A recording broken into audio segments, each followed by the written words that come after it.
Now, the Hunt Palmer Show. A magic beyond anything you could ever imagine. You are now listening to the Hunt Palmer Show. Brought to you by Sagrera Farms on 104.5 ESPN Baton Rouge. Locking down the middle of the day. You really think that's the best idea? Live from the Raising Cane studio. This is Hunt Palmer. He's quite a piece of work.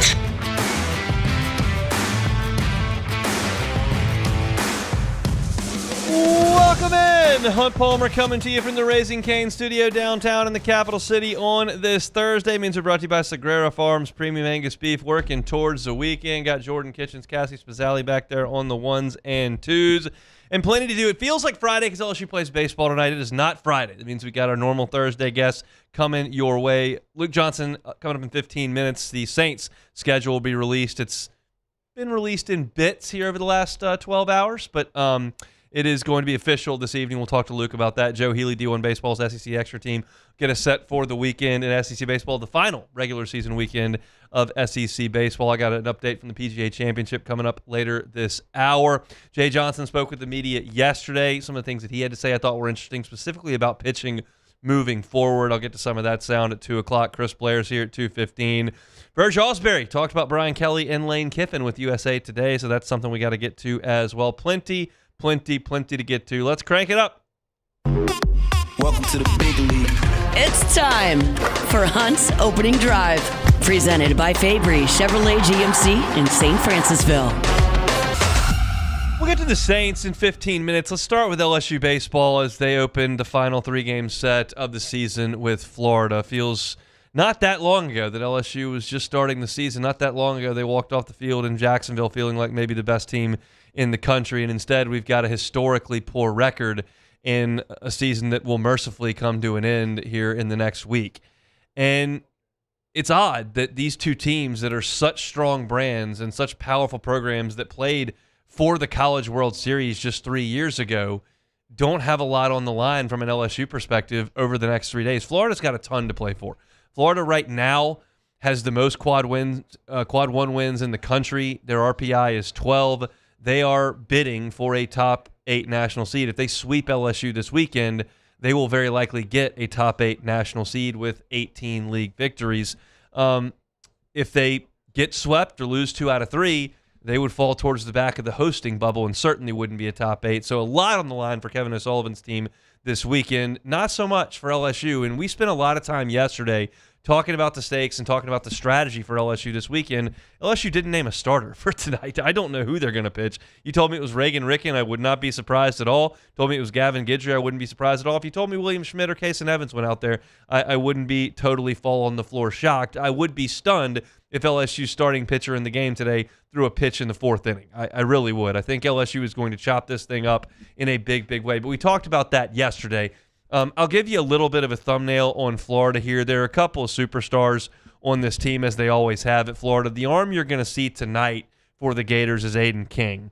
He's got SEC Pitcher of the Year credentials on this season. He's a 6'2" right-hander, and he's bringing up some statistical whiffs of Paul Skeens. You're talking about a guy who has a season-long whip of 0.89. In SEC action, his whip, walks and hits per innings pitched, and opponent batting average are better than Paul Skeens were 3 years ago. I wouldn't suggest his stuff is right on par with Skeens, who was sinking it and throwing 101 and had a ridiculous slider and he didn't walk anybody. Like, Skeens is a better prospect. He was a better prospect than anybody that's ever played college baseball. But Aiden King's numbers are comparable to Paul Skeens. Last weekend, for the first time all year, his ERA crept above 2. A couple weeks ago, I think it was 3 weeks ago, he took on that Texas A&M offense. Y'all watched them in Baton Rouge. They're phenomenal. He went 121 pitches over 8 innings and held Texas A&M to 2 runs. He was yelling at the dugout, screaming. He's a real emotional guy. He's really, really, really good. You'll see Liam Peterson tomorrow, and we'll talk about him on tomorrow's show. It's an odd deal where tonight we really only talk about tonight's game. But he's a star, and you'll see him tonight, and we'll see how LSU's young batters handle him. I want to see Mason Braun dig in against Aiden King. I want to see Omar Cerna and Cade Arambidi dig in against Aiden King. Show me Jack Ruckert if he's ready to handle that. I want to see William Patrick in the lineup if possible. I think you're going to see all that, and it's a chance for them in a low leverage spot to dig in against one of the best pitchers in the country. Show me what you got. I'm excited to watch a little bit of that. They can't hurt me.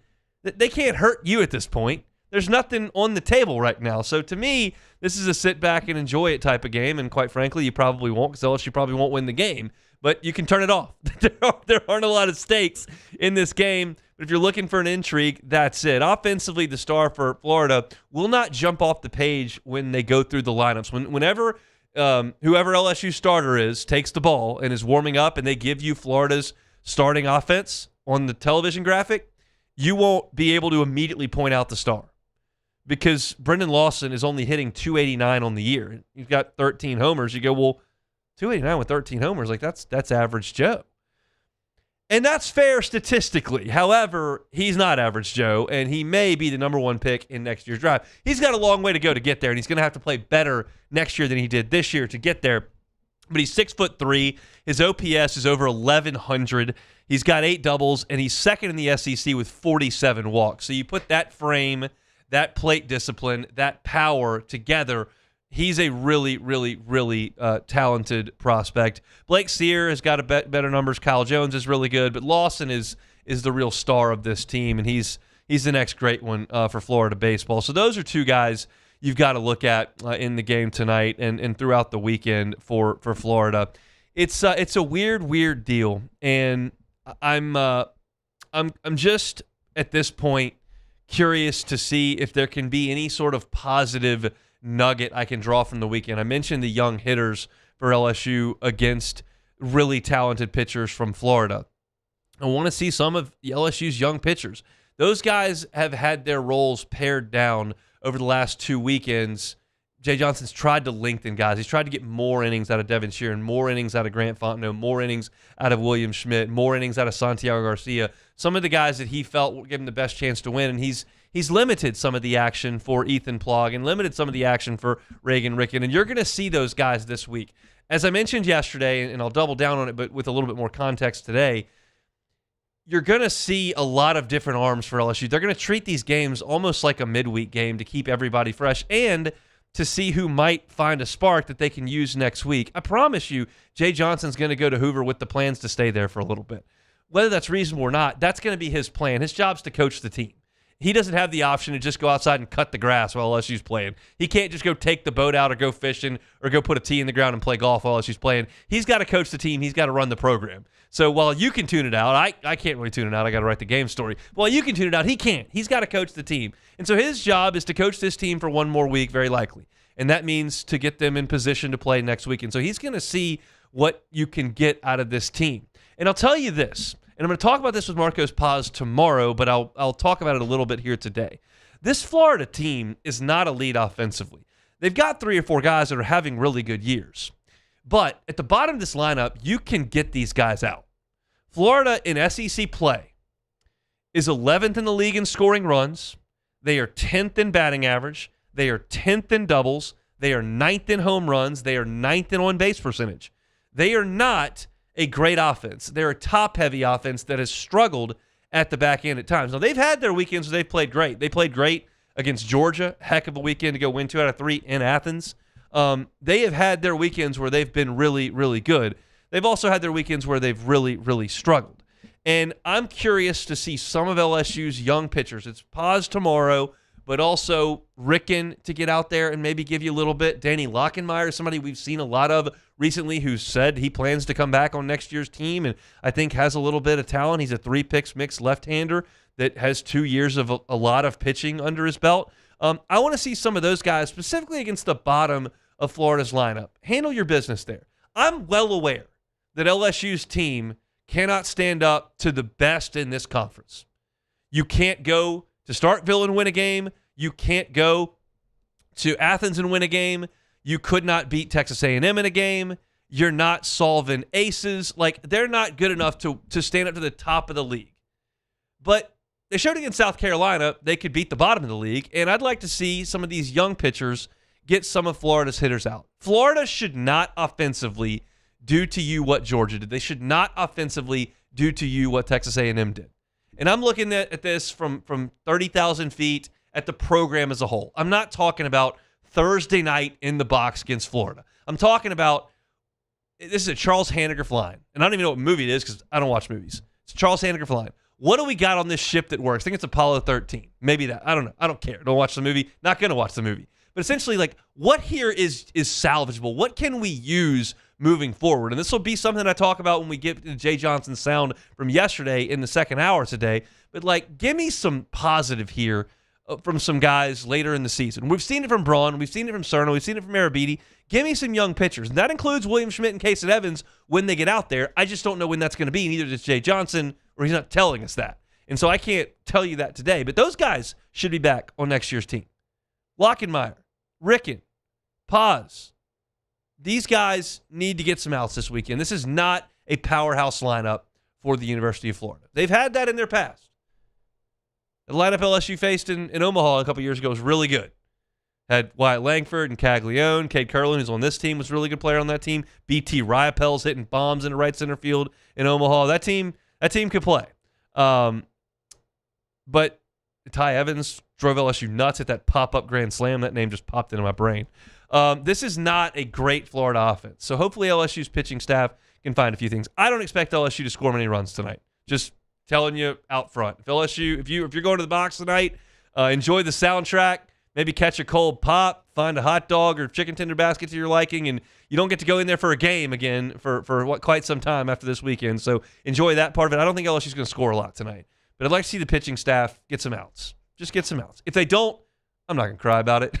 Like you've already been hurt, but that's the situation for this evening's game. I'll react to tomorrow's game to tonight's game on tomorrow's show. Preview kind of the rest of the weekend. We'll talk a little bit more about it with Joe Healy coming up in 15 minutes about the rest of the league and maybe a thumbnail on what he thinks is the future for LSU. But it's not worth me diving into how does LSU win tonight. It's not the show. Not the show for that. The deal is, how do you play tonight? What does it look like? That's what I'll be watching for. Thursday show is brought to you by Sagrera Farms Premium Angus Beef. Take a time out. We'll talk some Saints schedule. We know who the opener is going to be. We'll do that with Luke Johnson next. The Hunt Palmer Show. One Bath and Closets. OneBathAndClosets.com is the website. David Duvall and his team, 30 years redesigning and remodeling bathrooms and closets. They can do a full-scale bathroom renovation for you. Transform that entire thing, and it's customized to your specifications. They did it for our guy Brian Haldane. He hosts mornings on Talk 107.3, Mornings with Brian Haldane. Also does some work with me on the LSU Sports Radio Network. I'm sure you know him quite well. And he looked at his bathroom, he and his wife, and they said, we got to make some changes here. So they brought in David. David came in. He did a full-fledged transformation for them. Took out the vanity, made it a 2-vanity situation as opposed to 1. Handled the floors soup to nuts, as David always says it. And the Haldanes have been thrilled about it. I've heard Brian talk about it on his show. I've spoken with him about it in person. He's thrilled with it, and you will be too. If you just look at your bathroom and think, well, this is not up to standard at this point, this doesn't look the way I want it to anymore, it's not functioning properly, or just want to add some value to your home, give some life to that bathroom, David Duvall and his team can absolutely do it from start to finish. He's been doing it for 30 years. Trust him to handle it on your end as well. Get that free consultation. Check out pictures of great work. It's One Bath and Closets. They're online at OneBathAndClosets.com. At Bayou Automotive, we believe in a sales process that puts you first. We want you to experience an easy purchase with clear pricing and great service. Let Bayou Ford and Bayou Chrysler Dodge Jeep Ram be your trusted partners in finding your perfect vehicle. The crew at Bayou Automotive is going to do right by you. Another roof gone too soon. Looks like neglect. There's no doubt about it. This is a case of poor installation. At Pelican Roofing, we don't guess. We investigate to find the real cause of your roof's problems. Call Pelican Roofing for your free roof investigation today. Case closed.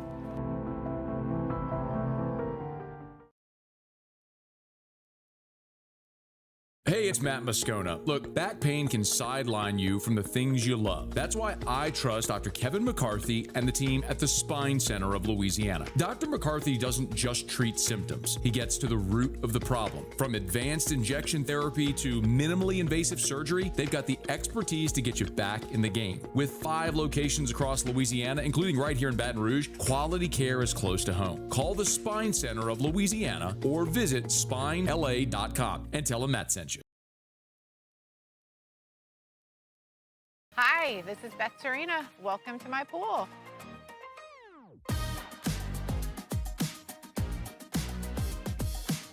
The first time I saw this beautiful pool, it exceeded every expectation that I had. They were able to get everything we wanted in this pool. It is a beautiful pool. We live out here, we eat out here, we watch TV out here. This is like our living room outside. We love this pool and everything about it. When we decided to build our pool, we called a great friend who is one of the best pool builders in the country in North Louisiana, and we said, who would you choose to build a pool in Baton Rouge?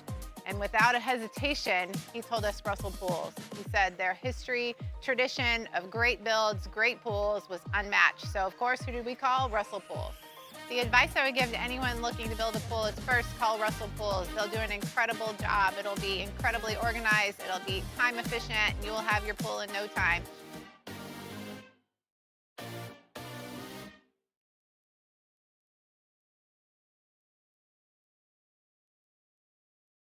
After a decade of working in private duty nursing, I know how hard it can be to find compassionate care for the ones that you love the most. So I started Decision Critical, a premier concierge nursing agency, so we can take care of you wherever you are. Our highly skilled nurses provide exceptional care from the comfort of your own home with personalized packages for short-term, long-term, or even around-the-clock care. Visit us at Decision Critical BR. You're listening to The Hunt Palmer Show, brought to you by Sagrera Farms.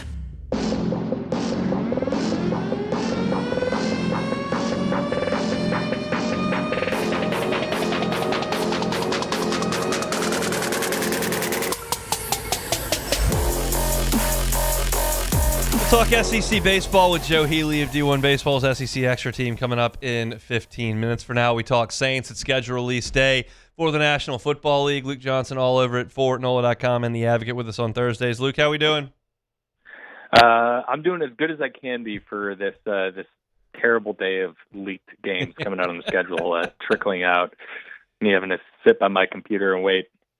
I feel like I did that when Brian Kelly was going to get fired. It railroaded my entire Sunday. I just sat there in pajama pants waiting and waiting. I didn't go to church. I didn't go to the grocery store. I just sat there in my house and couldn't leave. I understand the feeling. How big is not necessarily today's release, but the group of teams the Saints will play? How big a storyline is that for you in terms of expectations with this team? Well, I mean, I think you have to look at their schedule as a whole and feel pretty good about it. Obviously, a lot of stuff can change between like now and November, right? Where teams can exceed expectations or play well below their expectations. We see it every year. You know, the Saints had a quote unquote easy schedule last year, and really like I don't know, the first like 5-6 games are pretty tough, especially when you look at the Patriots, who were coming off a really bad season and ended up being a Super Bowl team. So. You know, you always got to take it with a grain of salt, but like everything you look at right now, whether it's last year's records or the expected win-loss records by Vegas, whatever, it has the Saints with one of the easiest schedules in the NFL. We'll see how it stacks up with the order of it, right? You know, they've already a couple of the games that have leaked are you know, potential cold weather games on the road, but I think just as a whole, you have to feel pretty good about them being able to take another step forward this year. It sounds like one of those, it will not be a cold weather game because it's inside. It will be the opener against Detroit. If that is correct, what does that sound to you? You know, I think this is kind of what I expected. You know, maybe not Detroit, but you know, they've played a bunch of their openers at home lately. I think something like 7 out of the last 8 years. It was one of those games that was supposed to be a home opener against the Packers, and it got moved to Jacksonville because of I think it was Hurricane Ida. But look, they've opened at home a lot, so I just kind of figured it would be a road game against a non-division team, a non-division team, and you know, that makes a lot of sense to me. And I personally like it because maybe I haven't checked the baseball schedule yet, but maybe the Tigers are playing at home on the 12th, and maybe I can catch a little bit of new ballpark. But look, I think that's Detroit in week 1. There are still connections between the Saints and the Lions as far as staff and even some players and stuff like that. So I kind of like that week 1 matchup personally. What do you if you ask Kellen Moore, maybe he would give you the old coach speak answer in public, but in private, like, would you rather have the tougher games early, or would you rather have the tougher games late? What do you think he would say? I think if you were getting like full honesty from him, that in an answer that is not I don't care. I think they would want to build up some good momentum early in the season. It's been so long since they started well. They are coming off of a really strong finish to last year. They want to. It's really hard, maybe even impossible, depending on who you talk to carry momentum over from one season to the next. But the vibes are good there, and if they get off to another 2-4 or 1-5 start or something like that, then those vibes are not so good anymore. And you got to rebuild it up again. So I think for them, look, I think they're going to be an improved team if they can get off to a good start. Maybe kind of get that belief going. Maybe they can make some hay and make some noise down in the latter part of the schedule where if they got off to a bad start, maybe that's not the case. So that's, to me, I would want as many of those quote unquote easy games as much as easy gets in the NFL to be early in the season. We know that they're going to be in Paris to play the Steelers on October the 25th, and there was a thought that they might like a Thursday game prior to that or bye somewhere around it. The league suggests that they're going to be in New York to play the Giants the week prior on Sunday. That would be a pretty easy place to fly to Paris from, but how do you feel about the fact that there will not be an extra bit of preparation for that trip over to Paris? I think that's the extra preparation before is not nearly as important as having some time on the back end. Okay. To me. I think they just they were hoping to get out there on Sunday, right, and just have as much time as possible to acclimate. They're going to have to do, as the NFL's flagship team in France, let's call it that. They're going to have to do some community stuff out there, right? They're just going to, because they're trying to build their own brand out there. They're trying to build a fan base out there because it's really uncharted territory for the NFL. So they're going to have to do stuff like that. And having the extra day to just get your body acclimated to everything is kind of what they were hoping for. But if you're not going to get that, then I think the flight just straight from New York, I think is pretty good. It's definitely a lot better than trying to fly from middle of the country or something like that. They don't have any true West Coast games this year. A colleague of mine pointed out that it's the first time since 2002 they don't have a single regular season game west of the Mississippi. Wow. So they wouldn't have had this crazy difficult travel, but you're cutting out 2 hours, 3 hours from your flight just flying straight to New York. So they'll take that. How do you feel personally about the Saints flying over there and having to do the whole thing you just mentioned about trying to become the flagship team in France while you're also trying to go beat the Steelers? Yeah, I mean, I think that the actual team, right, the coaches and the players are going to be as little of that stuff as possible. Yes, if none, right? And I mean, I imagine they won't do a ton of it. Just when you're talking about Kellen Moore being out doing something like that. And I doubt that's going to happen. But I will imagine they're going to do some of it. Right. It's important to the ownership to get a solid footing over there. It's important from a league standpoint because this is the first game over there.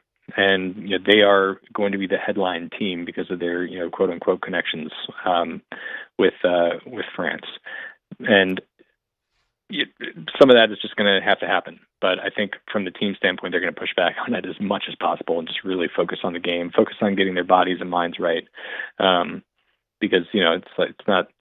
I mean, the Steelers are just consistently a tough team. If you're going to go into that with distractions, you're going to be probably looking at a loss. So I can't imagine the team's going to want to do a whole lot of that, but they're going to do some of it. Luke Johnson's our guest, covers the Saints for NOLA.com and The Advocate. You mentioned cold weather games. Sounds like the Giants will be, as we mentioned, October 18th. That shouldn't be that shouldn't be cold by NFL standards. But you still have Ravens, Bears, and Bengals that are out there. That was a big storyline with the Drew Brees Saints. I got to talk yesterday. Shuck's big, physical dude. They just spent a bunch of money on their offensive line and a 1,000-yard rusher. They're not going to be a team that throws it for 50, 400 yards. Like, do you feel like this team is more equipped to play in the cold if asked to do so than that era where we really hyper paid attention to that for Drew Brees for 10 years? I mean, yes, like in just like a physical sense, right? Drew is obviously somebody who had to like overcome his limitations, physical limitations. But the fact is that he was still like a really, really good football player. Yeah. They weren't as good offensively in like cold weather games. So a lot of teams aren't. So like, maybe they're better suited for it now. I think this offense is going to be one that really leans heavily on the run game, especially early in the season to like just really make sure that they are doing everything they can to benefit Tyler Shuck. But it's still a team that is playing the vast majority of its games in domed stadiums, in warm weather climates, and it doesn't really practice in the elements very often. I think that is going to have an impact on you no matter what kind of physicality you have as a football team. So, I mean, it's not like it can't be done. I mean, we saw them go up to Cleveland a couple of years ago and play in like the worst conditions known to man and go get a win in that game. But it's definitely going to be something that you kind of have to keep an eye out on this year, because like there are a lot of games where weather could be an issue. And you're talking about Chicago and Cincinnati. It's like the elite schedule stuff so far makes those games look at end of November, which like as a Midwesterner, I can tell you end of November can be a tough time in the Midwest. Yeah. So we'll see how that shapes out. I mean, it might be fine, but it just might be something to watch out for. Anything else on the schedule that we haven't hit on? I talked about Fernando Mendoza and when you get him early rather than late. Anything else on the schedule that stands out to you when you're paying attention to all this stuff? Yeah, I mean, just like some of the player stuff, I am looking forward to getting a look at Fernando Mendoza, which like I think would mean if I'm the Saints, I want to be later on the schedule, or if I'm a Saints fan, I want to get a look at him. I think Kirk Cousins is probably going to open the season as a starter there. They're getting a couple good rookies. Jeremiah Love, I think is going to visit the Dome. And I think the one that I'm most intrigued in, even though it's not set up to be a primetime game, which is a shame. The whole Jackson Dart versus Tyler Shuck thing last year was fascinating to watch unfold. A lot of conversation about who had the better rookie season, who's the better prospect as a quarterback, yada yada yada. Seeing them get to go head to head, I think will be fun. And the last thing that I want to point out is, obviously this is the 20-year anniversary of Dome coming this year. So I think that would be week 3 or week 4. I think that's an opportunity for them to have a prime time game to recognize the importance of that, just in kind of the recent NFL history. We'll look forward to all of it. We'll be reading over there at NOLA.com and The Advocate. We'll talk next week, Luke. Thanks, man. Sounds good, buddy. See you. He is Luke Johnson, covering the black and gold with us every single Thursday. I want to remind you about GoTro's Outdoor Power, GoTrosOnline.com, GoTrosOnline.com. It's grass growing season, means it's grass cutting season. If you need a new zero-turn mower, there's no better or bigger Raptor inventory in the state than GoTro's Outdoor Power. They can get you behind the wheel of a new zero-turn for $100 a month. If that's something you're interested in, find them. They're on Airline Highway in Baton Rouge or in Gonzales. If you need the trailer to bring that right to you, they can. They got the largest parts inventory in the state. They got trucks on the road 7 days a week. So if you're looking to get that delivery done, they can make that happen as well. You're talking about the National Hustler Dealer of the Year, 2 of the last 3 years. It's GoTro's Outdoor Power. You can find them at GoTrosOnline.com, GoTrosOnline.com. Some interesting stories coming out from the PGA Championship up at Aronimink. It's just outside Philly. Garrick Higo shot 1 under, which is a nice round. He was late for his tee time by about 45 seconds and incurred a 2-stroke penalty. And then Like, basically said, well, they shouldn't have given me a penalty. It was just unbelievable, the storyline. We'll get to some of that coming up in 15 minutes. Sam Burns went out early. We'll get you a score update from him. Jordan Spieth had it cooking a little bit early as well. Xander Schauffele played well. Get you some scores from Aronimink coming up in 15 minutes. When we come back, we'll take a look at the Southeastern Conference baseball schedule with Joe Healy of D1 Baseball. That is next. The Hunt Palmer Show. Always worry when Gotros, Boudreaux's right next to each other. In this case, we'll make it work. Boudreaux's Electrical Services. Look, Neil and Melissa have been running Boudreaux's Electrical for 40 years. If you're looking for a Generac home standby generator, make it from Boudreaux's Electrical Services. Why? Well, you can buy one from the big box stores. Promise you can get that done. Absolutely. But do you ever hear from them again? Probably not. If you buy a Generac home standby generator from the folks at Boudreaux's Electrical Services, they will come out and survey your property. They will come out and install that generator. They will then monitor your generator. If there's ever an issue with the generator, whether you need it at that moment or not, they'll know about it. They can come out and do maintenance on it. So that means when you're ready to have that generator come on, power goes out, your generator comes on, it's ready to rock. That's the difference from Boudreaux's Electrical Services. Maybe you've already got a Generac home standby generator, but you didn't buy it from Boudreaux's Electrical and you get no customer service. If that's the case, get the Boudreaux's Boost. That just means you get their service team to come in and monitor and do the maintenance so that your generator is ready to rock, especially with storm season around the corner. Call them at 985-397-1562. That's 985-397-1562 or 225-300-9389. You can check them out online as well. It's BoudreauxElectrical.com. Boudreaux's Electrical. When it comes to industrial construction, River Parish Contractors can do it all. Mechanical, structural, custom fabrication, specialized welding, and turnaround services. Strategically located in between Baton Rouge and New Orleans, we have the local team with the experience and commitment to safety to manage the most complex industrial projects. Period. Here's the deal. Partnering with us means your project is delivered on time, on budget, and most important, safely. River Parish Contractors, let's get building.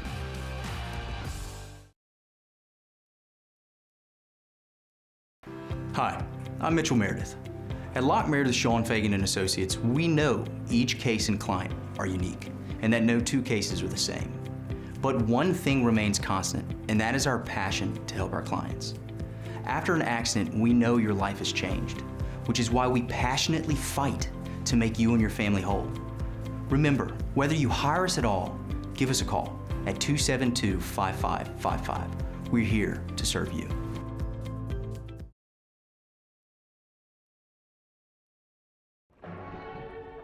These are the luckiest ice cubes in the world. They could have been a thankless bed for an all-you-can-eat salad bar. But instead, they've been called upon to cradle and cool a crisp, refreshing Dos Equis. Looks like the lucky just got luckier. Dos Equis.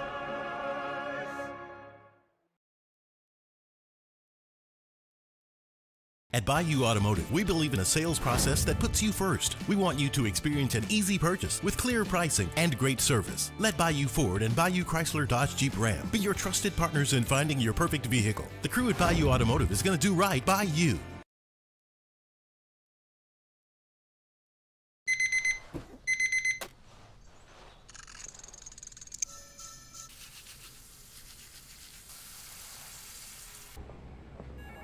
Sometimes you ignore the signs, even when they're right in front of you. Problem gambling isn't always easy to spot. Know the signs. Set your limit. Learn more about healthy gambling habits by visiting us online or text or call for free confidential help now.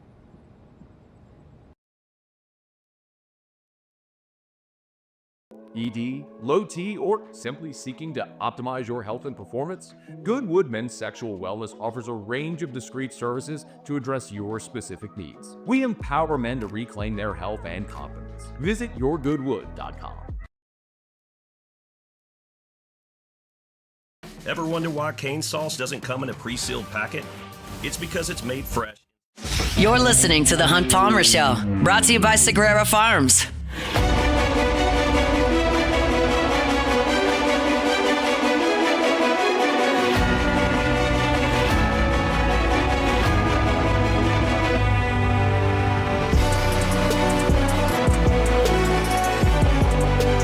Thursday show is brought to you by Sagrera Farms Premium Angus Beef. We'll hear some quotes from Jay Johnson coming up in 25 minutes. We'll also hear some things Verge Osbury had to say about his old football coach and his new football coach coming up in hour number 2. For now, we talk some SEC baseball with our guy Joe Healy, D1 Baseball's SEC Extra Team, also Highway to Hoover podcast, weekend waypoints all weekend long. Joe, thanks for the time. How are you? Doing all right. You know how I know I'm getting old is I've become one of those people that looks at the calendar and I'm like, man, I can't believe how quickly the season went by. But I have become one of those people as I looked up and realized we're at the last regular season of the year. Hard to believe. You know, there's a lot of LSU fans who would disagree with you. Think this thing's gone on a long time. That's the case around here in Baton Rouge. It'll be mercifully come to an end against Florida. And Jay Johnson had some interesting quotes. I don't know if you caught him yesterday, Joe, about the way that he's going to handle this weekend. They don't have Kason Evans or William Schmidt listed as a starter. And essentially he said, we're playing for next week. And that means, to me, they're going to handle these three in patchwork fashion, not overextend anybody, and just get to Tuesday. How do you feel about that? Yeah, I think it's the smart play. I mean, I guess there could be some baseball purists out there that hurts their sensibilities of you should try to win every game in front of you. But, I think it's the right play. You ultimately, you're just playing for next week if you're LSU. Your only path to getting into the NCAA tournament is maybe winning the whole thing and certainly making a real deep run at that thing. So why wouldn't you set yourself up for success? And that involves setting up your pitchers to come back on something approaching regular rest and short, or with a shorter pitch count this weekend. To me, it's the right move. It's going to maybe make these games this weekend a little bit disjointed, maybe a little bit ugly at times, especially if LSU gets down early in some of them. But I think it's probably the right move, just given where they are. Let's talk about some other teams in the league. We'll go to the headlining matchup first, Georgia and Auburn. We saw Georgia, I beg your pardon, last weekend in Athens, and the Bulldogs, after the first 5 innings on Friday, just put it on LSU for the entirety of that show. They look really good to me. Auburn's played great as well. How do you see that series going on the Plains? Yeah, it feels like a coin flip series for me, and I think it's a great showcase for these two teams. I mean, because let's face it, the stakes really aren't necessarily that high. About the only thing that these two teams have to play for, because they're both in position to get top 8 national seeds, the only thing really to play for here is how high up can you climb the ladder, because it does matter if you're the number 1 seed, the number 2 seed, the number 5 seed, or the number 8 seed within the top 8, because they are seeding teams 1 through 32 now. So theoretically, the higher up you are on that ladder, the worse off your opponent will be, or the lighter the opponent will be, at least in theory. So there is that to play for, but outside of that, there's really not a ton to play for. So it's just one of those series where it's just a great showcase for two teams that have had great seasons, and for Georgia, it's a little bit of a coronation. They get to play the entire series as the SEC champs already. That's obviously a huge deal. And then there's another challenge for Auburn. I'm really fascinated to see Auburn's pitching staff again against Georgia. That Auburn pitching staff is still leading the SEC in ERA and is doing so by half a run over the next lowest ERA. I didn't see that coming. Talked about it a bunch on here this season, that the takes that have not particularly aged well, where I talk about I'm just not so sure about that Auburn pitching staff, if it's going to hold up against great offenses, yada, yada, yada. Well, lo and behold, it has. This is a different animal, though. As you guys saw at LSU last weekend, like once they get going, they really start rolling, and there's a reason they lead the SEC in so many different offensive categories, including leading the nation in home runs. Yeah, and they hit what I would consider 2 fairly cheap home runs over the weekend, but there wasn't a lot else out of that offense that was cheap. It was a lot of great takes and a lot of hard hit baseballs by Wes Johnson's team. They're very, very good. Let's go to Texas A&M and Mississippi State. What is at stake in that weekend series this weekend? Yeah, I think for Mississippi State, you need at least a win here to feel good about being a host heading into Hoover, to where you feel like you don't have to do a whole lot in Hoover to host. So that's the biggest thing there. And for Texas A&M, I think the biggest thing, honestly, other than results, I mean, they still have a top 8 to play for, and that's quite important. But even beyond that, I think for A&M, it's just you just got to stay healthy this weekend. Like, do whatever you got to do to wrap your guys up in bubble wrap and keep them from getting hurt, because they've been so banged up over the last couple of weeks. It's felt like kind of a different team as of late than the one we got really, really high on about a month ago or 6 weeks ago when they were playing at their peak. I think that team is still in there. That just hasn't been because of the injuries. So more than anything else for A&M, it's just, can you stay healthy? Can you do enough to set yourself up to be a top 8 national seed? Those are what's at stake there. And for Mississippi State, this is such a strange team for me. Like, they feel just a note off to me. Like, and that's not, they've got a great Friday starter. They've got a solid offense. There's really nothing necessarily wrong with this team, but it's a team that I thought could compete for a national title. And they're kind of outside the periphery of that, I would say. It's just, I don't know what it is exactly about this team this year, but they've just felt like a little bit of a note off for me at times. The consistency just hasn't necessarily been there, but all's well that ends well. And if they get another win here this weekend, they could host. If they do something really interesting here and sweep, they're certainly in a position for a top 8 as well. So I say that, and I know I'm nitpicking a team that's going to be playing home baseball in June most likely.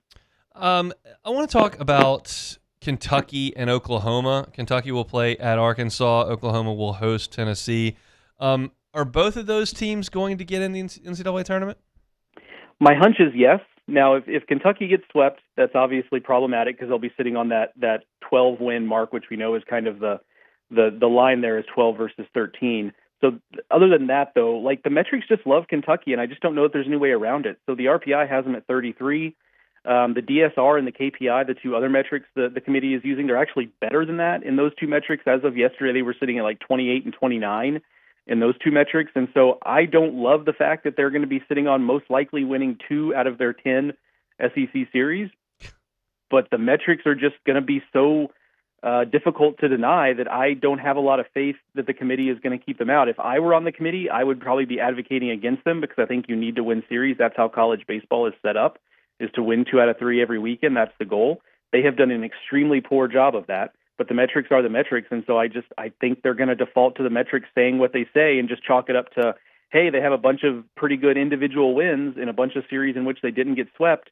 And I think that's going to be amount to enough for them to be in the postseason. Oklahoma is pretty safe, just given that they're inside the top 20 RPI. They've already got to 13 wins. That series is interesting, though, because the reality is with Tennessee and Oklahoma, if one of those teams gets swept, they're probably closer to the bubble. They're probably still in, but they're closer to the bubble than anything else. But if they sweep, they could be hosting. And so that's really just tells you just how narrow these margins are within the SEC, that series could be the difference between a bubble and hosting. South Carolina won't be hosting or on the bubble there in camp with LSU. What do you think is next for that program? Do you think that they got a chance to keep Monty Lee around, or are they going to go and take a search outside? I think they're going to take the search outside. I think the way they've played over the last 3 to 4 weeks, which really has not been inspiring, I think has really tanked any sort of idea that Monty Lee is the next guy. Now, could the search really get sideways on them? And Monty Lee feels very strongly about South Carolina, so I don't think it's going to be a situation where he's going to be put off if he's not the prime. If they have to circle back with him, I don't think he's going to be offended by that. So that there is a scenario where they could circle back on him, but I don't think he's going to be anywhere near the first choice. The first, second, third, fourth, maybe fifth choice are going to be Kevin Schnall. They're going to make him say no a whole bunch of times before they move on to anybody else. I think they're going to have some good candidates beyond Kevin Schnall, but I think that the search is going to start, and they hope end with him. And then Carrick Jackson at Missouri. They'll go to Austin, Texas, another tough season, but they've won some games this year more than last year, obviously. What's the status at Missouri, you think? That one's a tougher one to read because Missouri has to answer a question that has never really answered for me or anyone else, which is what's to say that changing your coach is going to really make a fundamental difference here? Like I think you could take Jay Johnson and plop him down in Missouri, and if you gave him nothing more than what he's gotten, they'd be better for sure. But would they be a perennial regional team? I'm not so sure about that. Like I just don't know that any sort of miracle worker could be in that situation and make Missouri into a perennial postseason team, just given how far back they are in basically every metric. Whatever metric of investment you want to look at in college baseball, they are 16th out of 16. So my hunch is that they will move on. Now I'm not doing any reporting there. That's just kind of my hunch there. But when they make that hire, if they end up making a new hire, they need to decide what they want to be. Because if they just want to exist as a baseball program in the SEC, fine, whatever, you can do that. But if they want to be serious about we want to compete a little more consistently, you have to put some more resources behind it because, again, like you'd have to be a miracle worker to get more out of that place than they are right now. So they have some big picture questions to answer if they're going to make a change. I realize I'm putting you on the spot here with the last question, Joe, but we'll see how we handle things. I look at this LSU team, and I've seen a lot of really bad SEC baseball teams. I've seen them in Lexington and Knoxville, certainly in Columbia, Missouri, Columbia, South Carolina. I've seen bad teams. They usually don't have Jake Brown and Derek Curiel and Omar Cerna and Cade Arambidi and Kason Evans and William Schmidt and like guys who are just really talented that have high draft and that have produced at a high level at a lot of different times. Stephen Milam. Like, how are we supposed to make sense of this year? Yeah, it's a really good question. I think you have to look at you really have to start to take a hard look, and I think Jay is going to do this in the offseason. You have to take a hard look at intangibles, because I think you're right that teams that are as bad as LSU has been this year do not typically have that much talent on the roster. And so barring that, if you can take talent off the table, you have to start looking at other things. And I think the leadership piece is something to be looked at for sure. I mean, think about how many, leadership types have left that program over the last couple of years just because they graduated or moved on to pro baseball or what have you. And is there a scenario where those guys, there was a vacuum there and nobody came in to fill it necessarily? I think that's entirely possible. Everybody's a little bit different, and some guys aren't made out to be leaders, and some guys just don't want that role, and some guys just aren't particularly good at it. And you may have a team of a bunch of really talented guys that just the leadership was missing, and the chemistry of the team was off. And I think the hope for Jay is that he's able to fix that in an off season, because I think that's kind of the things you're going to have to look at, because this team should be pretty talented again next year. But to avoid a similar situation, I think you're going to have to work on the stuff that we can't necessarily measure, which is chemistry, leadership, things like that. Joe, we appreciate some time. Enjoy the baseball this weekend, and safe travels over to Hoover. All right, see you, buddy. Joe Healy, D1 Baseball's SEC Extra Team, does a great job. Highway to Hoover podcast, he and Mark Etheridge. I know there are a huge majority of you that are going to tune out on college baseball for a little bit after LSU's done next week. For those that want to stay locked in and not just let go of the rope entirely through the College World Series, Joe and Mark and the team over there do an awesome job, and we'll certainly be talking to them as the summer progresses. All right, let me tell you about Sagrera Farms Premium Angus Beef. They bring you our Thursday shows each and every week. I just want to remind you that Father's Day is coming up pretty quickly, and if you just can't think of anything to get for the father in your life, how about a freezer full of some of the best beef in the country? Give Dad the opportunity to cook those ribeyes, those fillets. Give Dad the opportunity to have all that ground beef, get those burgers going all summer long. That's what Sean Sagrera does over at Sagrera Farms, and he's happy to make that happen. If you're thinking, that seems like a lot for maybe just Dad, well, maybe you go and pool together and get the whole family worth of dads and let them divvy it up. They can do that as well. Sagrera Farms has some of the best beef, as I mentioned, in the country. It is all prime. Every single bit of that beef is part of a 3-year journey, raised on grass, finished on grain, dry-aged 45 days, and you can tell the difference. It is phenomenal. It's all we eat at the Palmer House. I got Alyssa going on it. The burgers, she won't have anything else. And I think that can be the same for you over from Sagrera Farms. So give Sean a call and reach out for Father's Day. Say, hey, love to get some beef for dear old Dad, and Sean be happy to help you out with that. Let's get some updates from over in Philadelphia with the PGA Championship.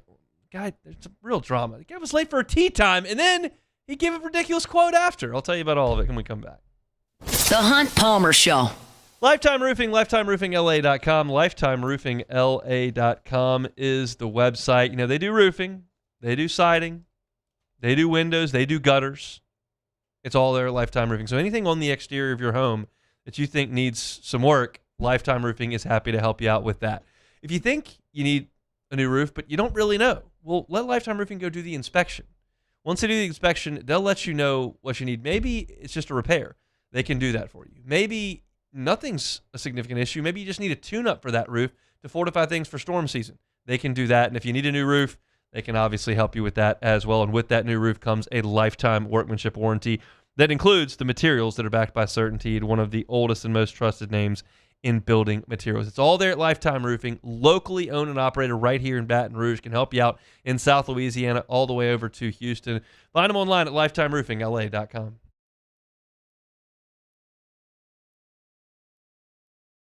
After a decade of working in private duty nursing, I know how hard it can be to find compassionate care for the ones that you love the most.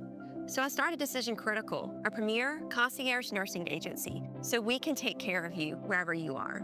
Our highly skilled nurses provide exceptional care from the comfort of your own home with personalized packages for short-term, long-term, or even around-the-clock care. Visit us at decisioncriticalbr.com and give us a call today to get started.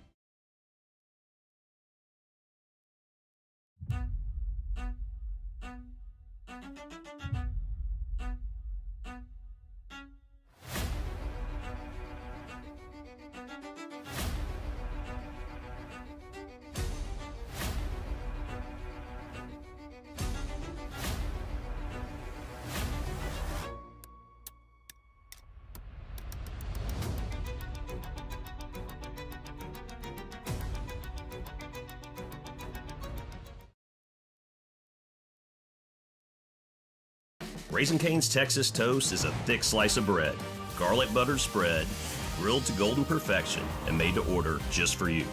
Because when you make it right. When it comes to industrial construction, River Parish Contractors can do it all. Mechanical, structural, custom fabrication, specialized welding, and turnaround services. Strategically located in between Baton Rouge and New Orleans, we have the local team with the experience and commitment to safety to manage the most complex industrial projects. Period. Here's the deal. Partnering with us means your project is delivered on time, on budget, and most important, safely.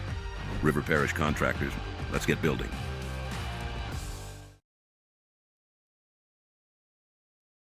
Today, we are shaping tomorrow. We are researching how extreme stress impacts the immune system, from trauma victims to athletes and even astronauts.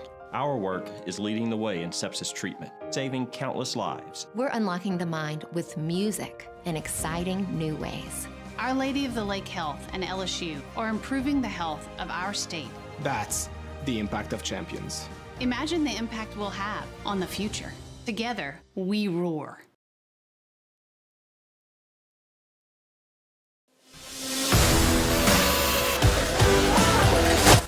This is the Hunt Palmer Show, brought to you by Sagrera Farms.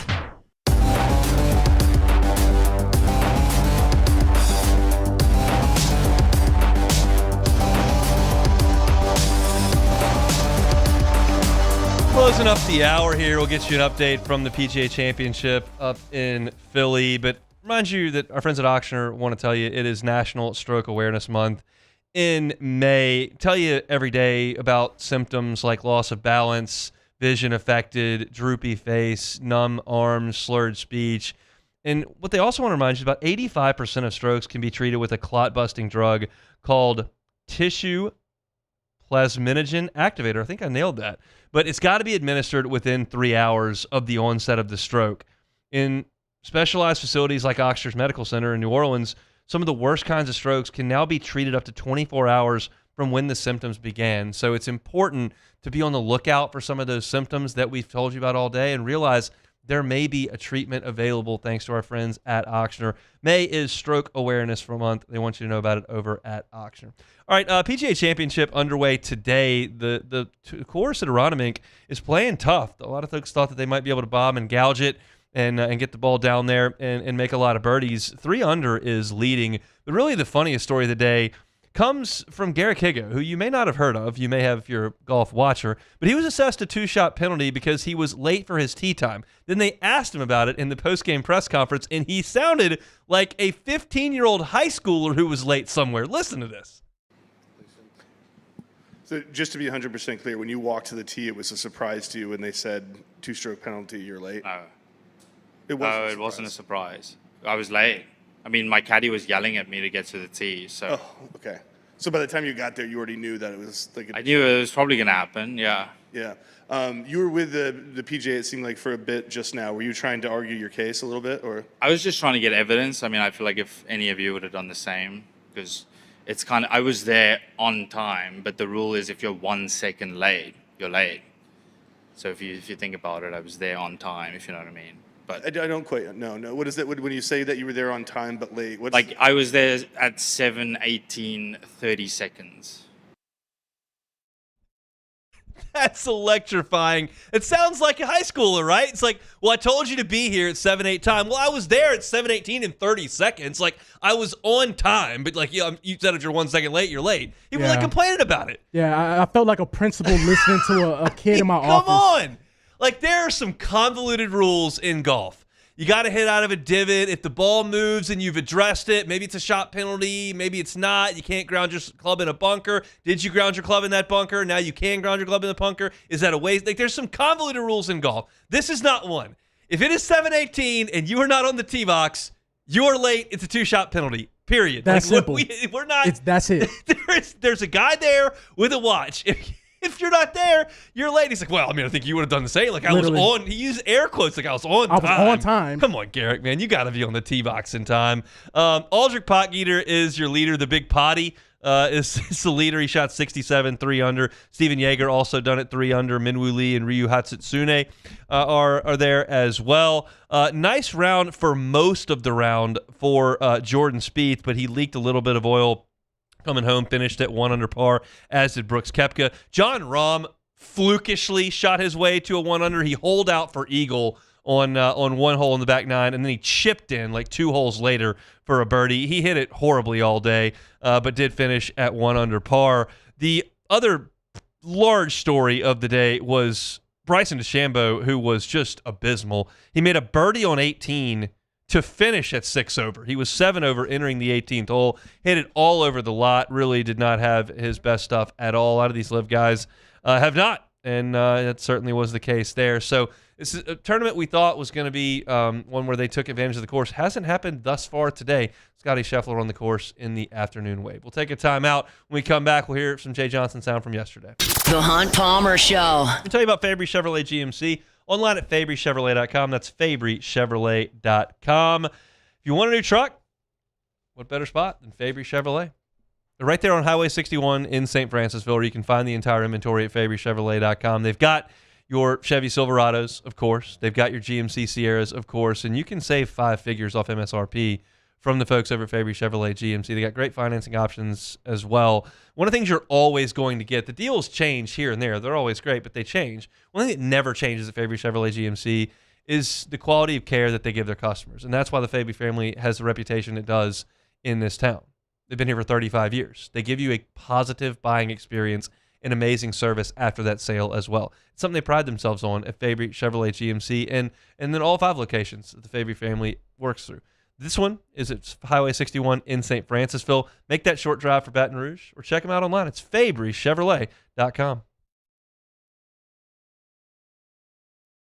Transform your living space with Lacoste & Young Remodeling and take your home from outdated to outstanding. Redefine your kitchen for the ultimate culinary experience or elevate your daily routine with a spa-worthy bathroom retreat. Our skilled team brings 3D modeling to life to ensure your vision becomes a reality. We believe luxury should be accessible and offer tailored solutions to fit your budget without compromising quality. So contact us today for a free estimate. Lacoste & Young Remodeling, providing perfect solutions for your dream home. If your office is experiencing performance issues like slow networks, jammed printers, or disappearing files, Advanced Office Systems may be right for you. With powerful IT solutions, print management, document imaging, and security systems, they help offices regain confidence naturally. Side effects may include uncontrollable efficiency, smoother workflows, and a sudden burst of office joy. Say goodbye to those emotional breakdowns in the supply closet and get back on track with Advanced Office Systems. At Bayou Automotive, we believe in a sales process that puts you first. We want you to experience an easy purchase with clear pricing and great service. Let Bayou Ford and Bayou Chrysler Dodge Jeep Ram be your trusted partners in finding your perfect vehicle. The crew at Bayou Automotive is going to do right by you.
Hey Hey, it's Matt Moscona. Look, back pain can sideline you from the things you love. That's why I trust Dr. Kevin McCarthy and the team at the Spine Center of Louisiana. Dr. McCarthy doesn't just treat symptoms. He gets to the root of the problem. From advanced injection therapy to minimally invasive surgery, they've got the expertise to get you back in the game. With 5 locations across Louisiana, including right here in Baton Rouge, quality care is close to home. Call the Spine Center of Louisiana or visit SpineCenterLA.com.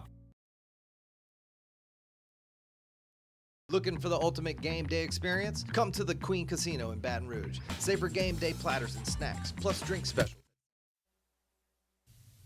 This is SportsCenter. I'm Christine Lisi. First round coverage of the 108th PGA Championship continues live on ESPN. Jordan Spieth, Brooks Koepka, Justin Thomas, 2 off the lead. Scotty Scheffler's 3 back. Rory McIlroy 7 off the lead after his opening round 74. Giants receiver Malik Neighbors underwent a second procedure on his right knee this offseason, considered a cleanup procedure after he tore his ACL in September. ESPN NFL reporter Jeremy Fowler. Not a cause of major concern, but it's never a good sign when you have multiple surgeries on a star receiver like this that you're hoping can play week 1. Now, meanwhile, did they sign another receiver? They've talked to Odell Beckham, an old friend. He's probably a little rusty, hasn't played in a while, but he's very familiar with those New York Football Giants, so they could add a receiver at some point. NHL, after firing coach Chris Knobloch, the Oilers are seeking permission from the Golden Knights to interview their former coach Bruce Cassidy, who is still under contract with Vegas. Golden Knights can advance to the West Final in a matchup with the Avalanche with a win over the Ducks tonight in Game 6 of that second-round playoff series. Baseball, the Mariners placed catcher Cal Raleigh on the 10-day injured list with a right oblique strain. Hey, it's your resident Super Bowl champ Chris Candy. Coming up Friday, Anthony Edwards is facing a must-win Game 6. I'll tell you why I'm confident in him getting it done. It's Unsportsmanlike, 6 a.m. Eastern, right here on ESPN Radio, ESPN2, and ESPNU. Now, the Hunt Palmer Show. A magic beyond anything you could ever imagine. You are now listening to the Hunt Palmer Show, brought to you by Sagrera Farms on 104.5 ESPN Baton Rouge. Locking down the middle of the day. You really think that's the best idea? Live from the Raising Cane studio, this is Hunt Palmer. It's quite a piece of work.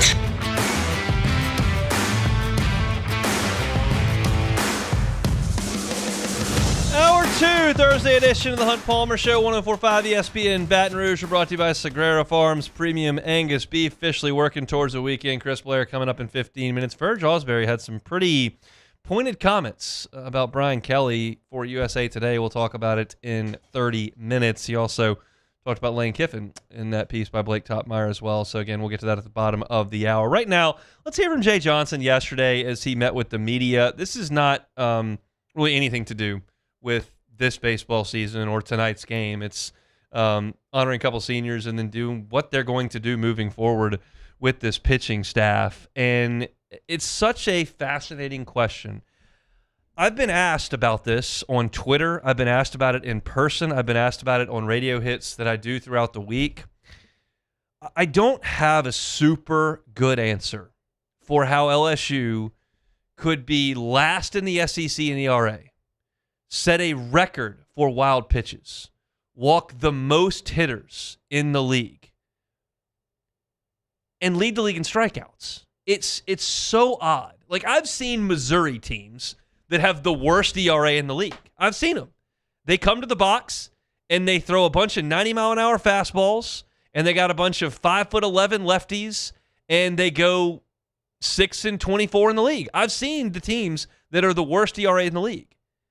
They usually don't have William Schmidt's fastball and spin rate. They usually don't have Maverick Rizzi's fastball. They usually don't have Ethan Plog and Santiago Garcia that throw 94 miles an hour from the left side. They don't have Kason Evans, who struck out 10 in a row against Little Rock and shut UCLA down in Omaha last summer. This team did. And I don't have a great answer for that when you add that they let in strikeouts. I can give some thoughts. I can tell you, I think they throw breaking balls too often, which oftentimes are not strikes, oftentimes create foul balls instead of balls in play, oftentimes run up pitch counts. I can tell you I think some of the fastballs are too flat, but they have a lot of juice on them. I can tell you that the misses are too big or that Guidry gets too much of the plate from the breaking ball. Like, there are just a lot of different factors, but it's still, even if you've watched all of it and you listen to what I have to say and you form your own opinions, you still have to admit there is a wild circumstance where you have a pitching staff that talented that shows the talent by striking out the most batters in the SEC and is still the worst pitching staff in the SEC. So Jay Johnson talked about a few things in that regard. The first was, do you think there will be adjustments made to pitch calling? I have full confidence in Coach Yeski. I think I've said to all of you, I think he's one of the best pitching coaches in college baseball history, which the stats, the data, the draft picks, the winning all validate. I think if you asked him, he would wish, we were in a better spot, as I do, with this pitching staff. And we'll make some adjustments in totality of everything. But that's no different than, offensively, middle of the year, we needed to get out of some of the stuff I like to do and do what we needed to do for this group of players, which we have. And I just think that's part of coaching. If you try to run the same play on 3rd and 2 and you get a 2-yard loss, I would think most offensive coordinators wouldn't run it a 7th consecutive time, but I don't know. So it's just, everything that you don't do as well as you want to, you look at and you make adjustments, but no drama, in terms of that stuff. I will probably do this segment again in 2 weeks. But I'll start with it here. There are going to be a lot of you out there that say you've got to fire Nate Yeski, get rid of Nate Yeski. Okay. But if you're going to assess his body of work, I'm not going to allow you to point to this team. You can say fire Coach Yeski. You can say that.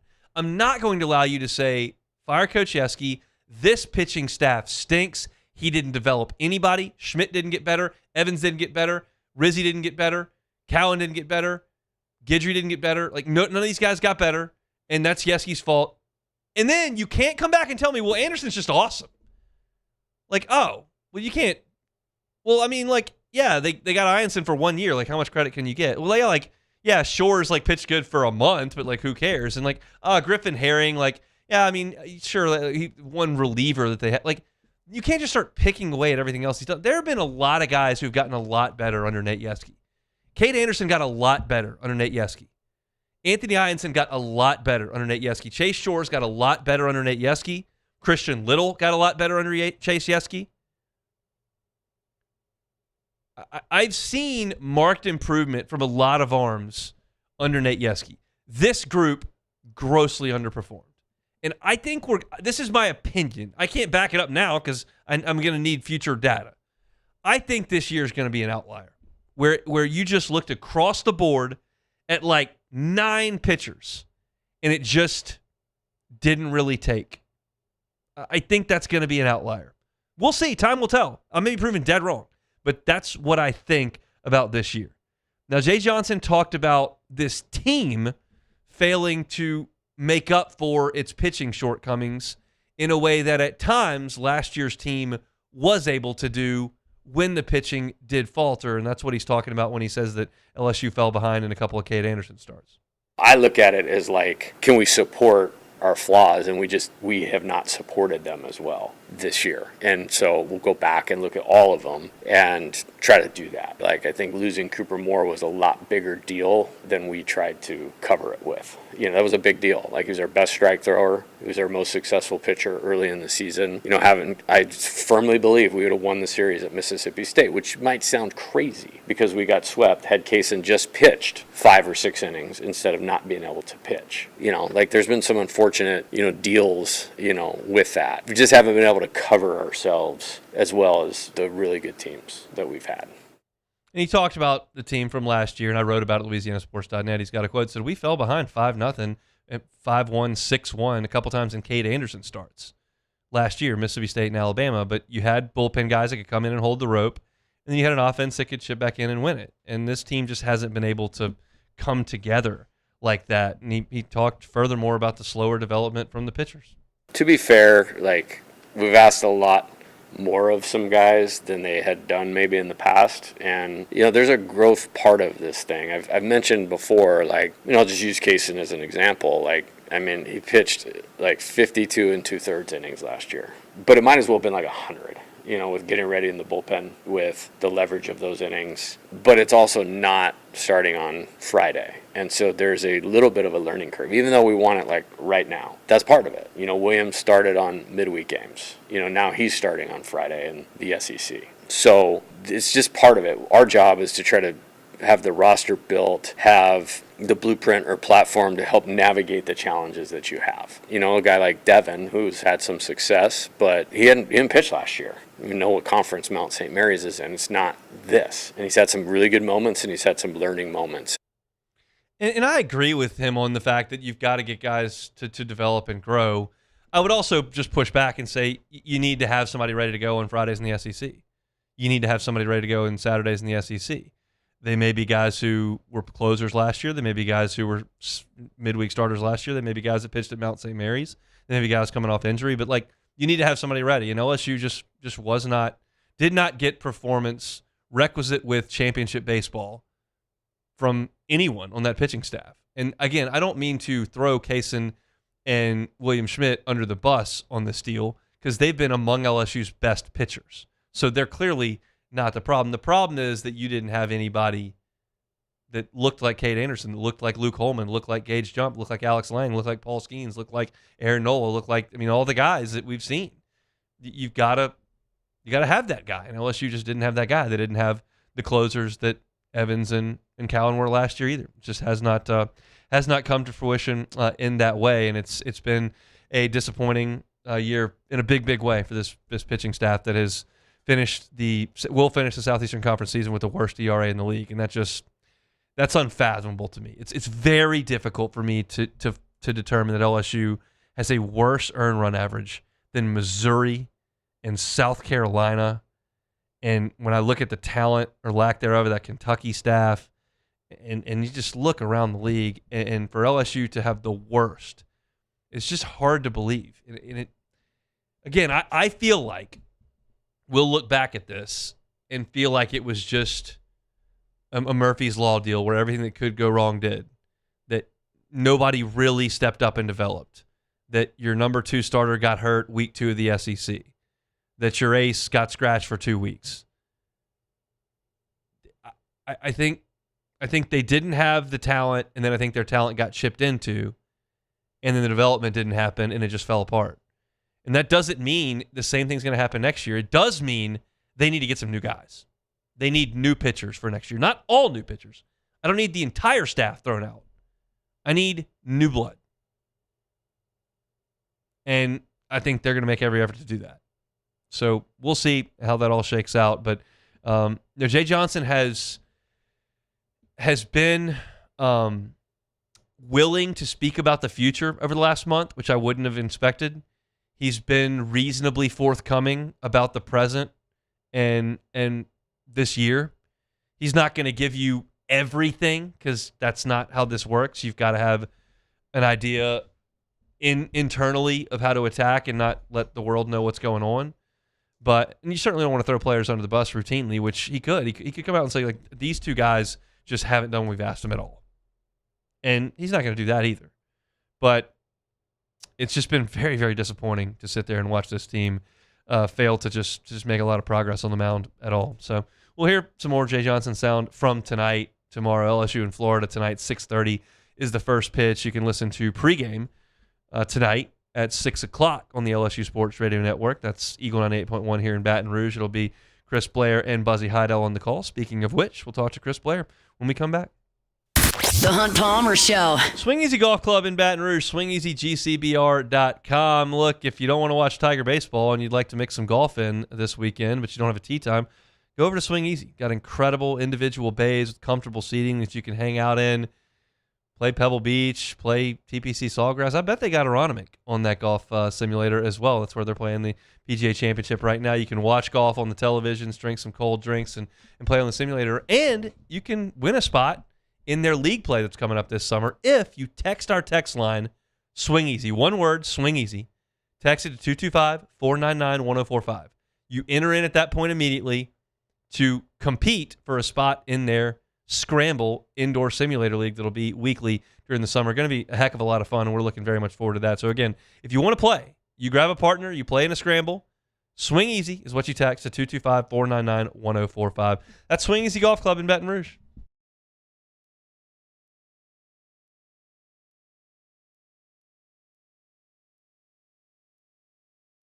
The experts at Hood Dental Care want you smiling bigger and healthier than ever.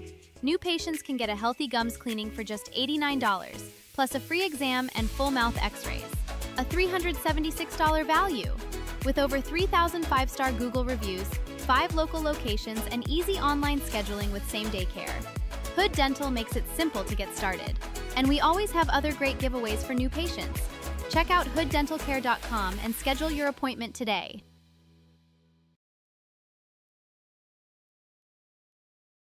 Raising Cane's Texas Toast is a thick slice of bread, garlic butter spread, grilled to golden perfection, and made to order just for you. Because when you make it right, you can taste it in every bite. Raising Cane's Chicken Fingers, one love.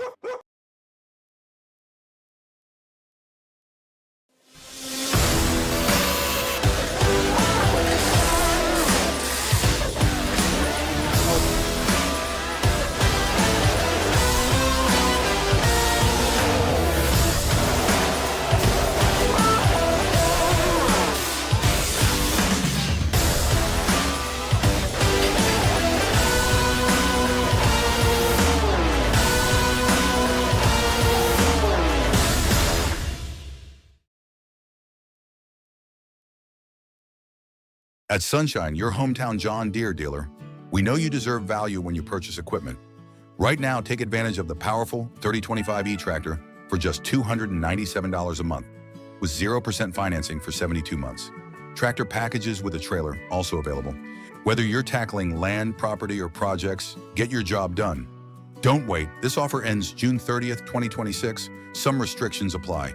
Visit sunequip.com or stop by a Sunshine location today.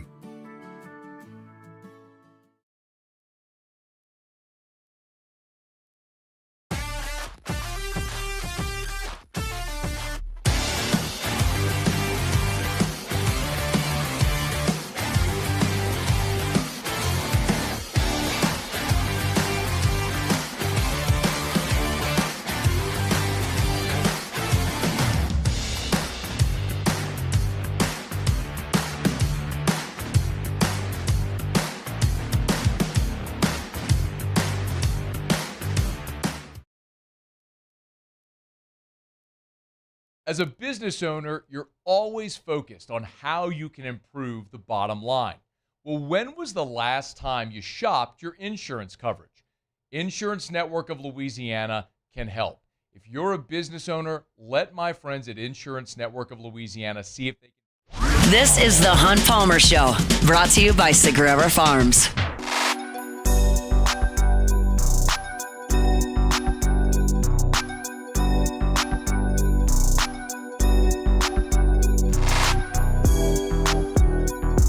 Hunt Palmer Show coming to you from the Raising Cane studio downtown here in the capital city. We'll move along, talk some LSU baseball with Chris Blair. He'll be on the call tonight for LSU in Florida. Game 1 of a 3-game set to finish the regular season. Chris, thanks for the time. How are you?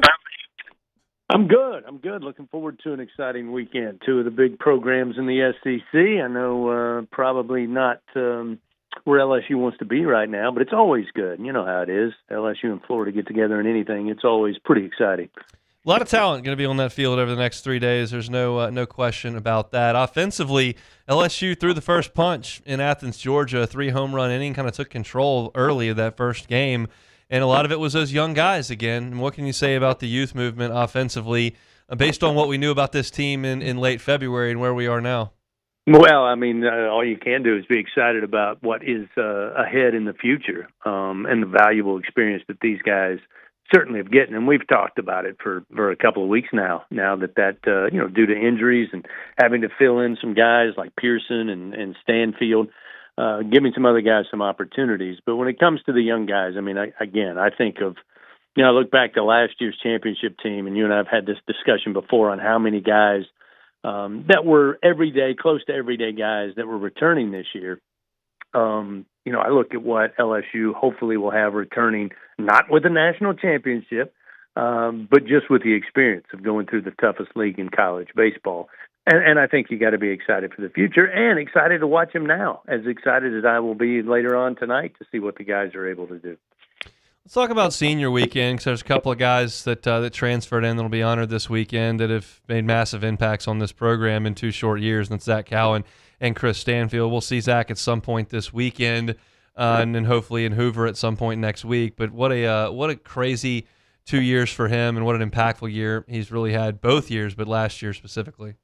Yeah, I mean, I think it's easy, Hunt, in days like today where you can easily just talk about this guy transferring to this place and this place, and it really takes over the conversation. Whereas I look at two guys, especially as you pointed out, Zach Cowan and Chris Stanfield, who I think are considered Tigers, not only because they were part of a championship team last year, but they made the transfer, had the opportunity to come play here, and I think have embraced it with open arms. I mean, you talk to Zach, you talk to Stanfield. I mean, they love being here at LSU.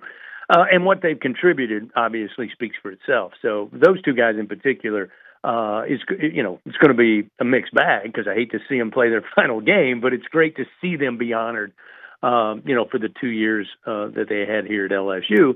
And then you get a little more into it with a guy like Jake Brown, who unfortunately suffered the season-ending and career-ending injury, at least at LSU, who's meant so much to the program, who obviously it's evident if you spend any time around Jake what it means to wear that uniform. And certainly we look forward to him doing great things in another uniform here very soon at the professional level. But baseball to me has always been a little different, and I know it's somewhat changed now for, the transfer portal, but I think this group that they'll honor this weekend, playing their final time, it's going to be emotional for the fans. Obviously, Jay's talked about it this week, and for those of us who have been around them. But it's a great weekend. I'd love to see them go out winners, and especially beating Florida. I mean, it doesn't get much better than that. And look, you spend a lot of time in press boxes and around scoring tables, and you know that when you win a national championship around here, you're connected to the place forever. And even in an era where guys move school to school, when you win a title here, you're welcome back for forever and ever. Even if you don't, you are in some circumstances. But those guys, although this year didn't go very well, they'll be back at the box for many years to come, I'm sure, because we see players all the time up there. Yeah, no, I say it all the time. I mean, when you win a championship like that, and when you ingrain yourself to a fan base, whether it's a championship or just a team that really played well or were memorable and had great moments, I think that always is going to be different than the other way of looking at it. And I have no doubt whatsoever that those guys consider themselves LSU Tigers. And years from now, it will be their choice to come back or not come back. It won't be because of the fans. The fans will welcome them with open arms wherever they see them. And then Derek Curiel and Stephen Milam are guys that are not seniors as well, but will likely play their last games in Baton Rouge over the weekend. Those two guys, and your impression of how they've played for 2 and 3 years. Yeah, I mean, that's what you want. I mean, and you hear Coach Johnson say it a lot, when you talk about Jake Brown and you talk about Derek Curiel, albeit 2 years, and Stephen Milam with 3 years now, part of that real important development piece. I mean, obviously they were great talents when they got here, but, I thought Milam was a really good shortstop his freshman year. In fact, I was, wowed by the way he played, his fundamentals, his footwork, all of that. But to watch him now, I mean, it doesn't get any better at the shortstop position defensively than Stephen Milam. So, I think it also goes, and Jay's kind of talked about it the last couple of weeks. You've got to find that fine line. If you've got positions that you need an instant answer for, that's what the transfers portal is for. But when it comes to bringing in raw talent that, again, had chances to play pro ball, wanted the college experience, to keep them on campus for 2 or 3 years and watch them develop, still means a lot to a program. And I still think moving forward, that is the recipe for LSU to maintain its level at the top of the sport. This may be Marcos Paz's last outing of the season, depending how things go in Hoover. He'll get a chance to face this Florida lineup. It's kind of an audition for him entering the offseason to make one more impression in live action with this coaching staff. How big an outing is it for him, and what do you expect from the young freshman tomorrow? Yeah, I think it is important, and I think for the reasons you just laid out there. I think there's probably going into next year, certainly fall ball. I got to believe, and again, I don't have any information. I'm just assuming, reading between the lines, that everybody's going to want to know from the coaching staff, do we have what we think we have? And I think it goes a long way for Marcos if he's able. And again, I think he's done well considering the fact that, as Jay said during the media session earlier this week, there's a lot of guys who now are becoming mainstays, whether it be on the pitching staff or in the position on the field, that are doing a lot more than they really. I'm sure they love it, but it wasn't what they were expecting. The load they were going to have to carry, and certainly that's true from the coaching staff's perspective. But I think it's an opportunity to show. Yeah, we've seen the improvement. We've seen him come off of the Tommy John surgery, miss an entire year plus of baseball, come in and make the transition from the high school level, albeit in Texas, to not just college baseball, but SEC baseball, and to go out there and show no fear and at times really show what the potential will be. And I think that's what they're looking for this weekend, and I expect to see it because I think he understands the position he's in. To go into next year as one of the guys they're going to count on, possibly as one of the aces for the weekend. Can you do it all this weekend? No, but you can take some major steps forward and then throw that on top of what we've seen throughout this season. And I think that puts him in a good spot when he returns in the fall. You're with Jay Johnson every Monday on the Coach's Show. You do a pregame interview for every broadcast. You've been around him a couple hours a week, every week for now 13 weeks or so. So what do you think he's learned from this year, which has obviously been one of the toughest of his coaching careers? I think it's probably affected him. And again, that's not inside information. I just think it's affected him more, as he went on with a very thoughtful answer with the media earlier this week about, making the most out of a situation that you don't like being in. If he could do it over, I'm sure he'd love to go back to February and start the season over. But you can't do that. So you got to make something out of it. And one thing I've learned about Jay Johnson is he doesn't waste an opportunity to improve, whether it's get better, and even if you're the number one team in the land, even if you're struggling like they are this year. And I think he's the kind of guy that researches a lot. Like he's interested in how people work, how they react, how they tick. And he's even mentioned this year, he's changed some of the things for this particular team. I don't think he's going to necessarily change the way his philosophy in coaching, but he understood there were different ways of handling this group of players. And I think he'll only be a better coach because of that. And as he said, if you can't make this miserable season give you something out of it, positive, something to learn from, something to improve on, then all you've done is sit around and be miserable for 2 months or whatever the case may be. So I think that's the biggest impact that it's had on Coach Johnson, and nobody works harder than he does. So that's why this, to me, is a complete anomaly. And, as I've said, you've heard it 1,000 times, and I still stick by it. And Jay, we trust. I think he's the best coach in college baseball. I don't think he rests on his laurels. I don't think he's the type of guy that says, this is how I do it. I've won 2 championships in 3 years, so this is the only way we're going to do it. I don't see that at all, and that's what I think makes a great coach and a great leader on top of coach. Forget that. Just a great leader. Take the situation you're in. How do you maximize it? And if you get another chance second time around, you should have learned something the first time, and you should improve. 6:30 first pitch tonight from the box, 6 o'clock pregame show. Chris Blair on the LSU Sports Radio Network. That'll be on our sister station, Eagle 98.1. Have a great call tonight, Chris. I'll see you up at the box this weekend. Let's have fun. See you there. He's Chris Blair, voice of the Tigers. He will be again on the mic tonight for game 1 of a 3-game set between the Tigers and Gators. Verge Osbury gave a pretty spicy quote to USA Today about his former head coach and about his current head coach. We will talk about that from a football perspective when we come back. The Hunt Palmer Show. Maruccisports.com is the website. What a gem we've got here in Baton Rouge. I know that a lot of those springtime seasons for baseball and softball are coming to an end. If you're on the travel ball circuit, it seems like it never ends. I get that as well. But if you do have a season that's coming to a close and you've got a youth baseball player, youth softball player that wants to keep improving during the off-season months, keep working at it, become a member at Marucci. 24-hour access to their cages, to their pitching mounds, right there in the indoor. Doesn't matter the weather, doesn't matter the sunlight, doesn't matter the temperature.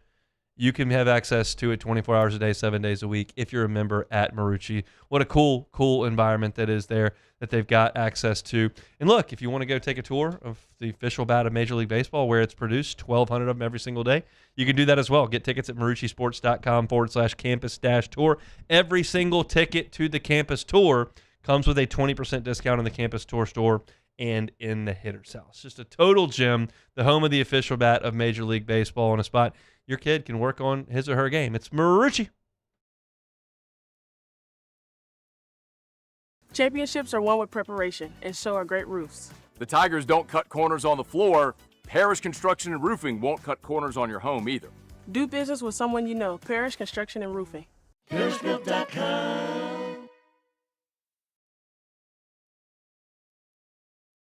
Hey, it's Matt Moscona. Look, back pain can sideline you from the things you love. That's why I trust Dr. Kevin McCarthy and the team at the Spine Center of Louisiana. Dr. McCarthy doesn't just treat symptoms. He gets to the root of the problem. From advanced injection therapy to minimally invasive surgery, they've got the expertise to get you back in the game. With 5 locations across Louisiana, including right here in Baton Rouge, quality care is close to home. Call the Spine Center of Louisiana or visit spinela.com and tell them Matt sent you.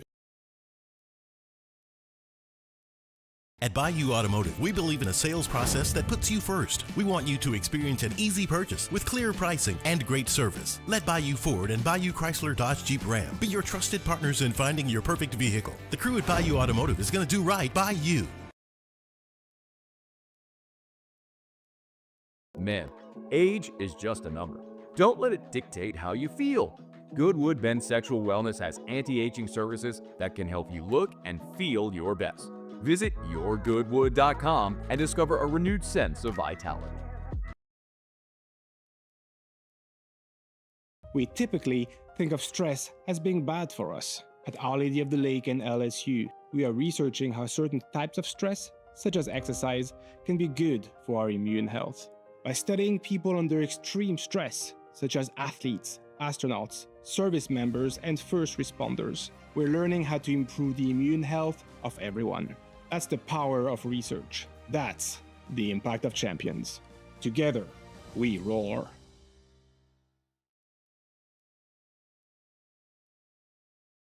Hi, this is Beth Serena. Welcome to my pool.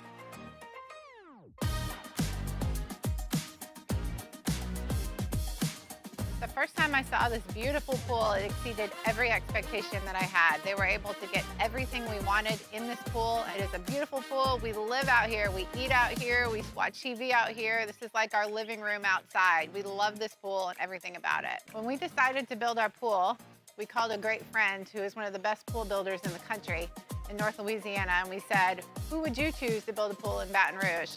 And without a hesitation, he told us Russell Pools. He said their history, tradition of great builds, great pools was unmatched. So of course, who did we call? Russell Pools.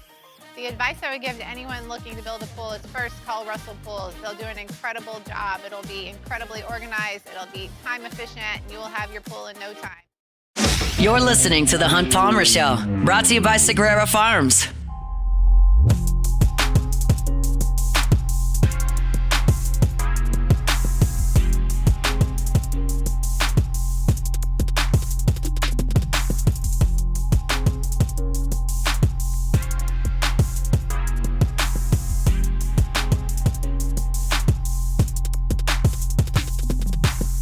Happy to tell you about my friend Jonathan Carbo and the team at the Highland Insurance Group. They're online at highlandig.com, highlandig.com. If you're looking for employee benefits for your business, you're not happy with your current premiums, you're not happy with your current benefits, you feel like you may be losing talent or not acquiring the talent you need in your organization because your benefit structure is poor, the Highland Insurance Group's happy to help you. There's a certain carrier down here in South Louisiana that's consistently bumping those rates year over year over year. It becomes a huge problem on the bottom line of your business. They know that at the Highland Insurance Group.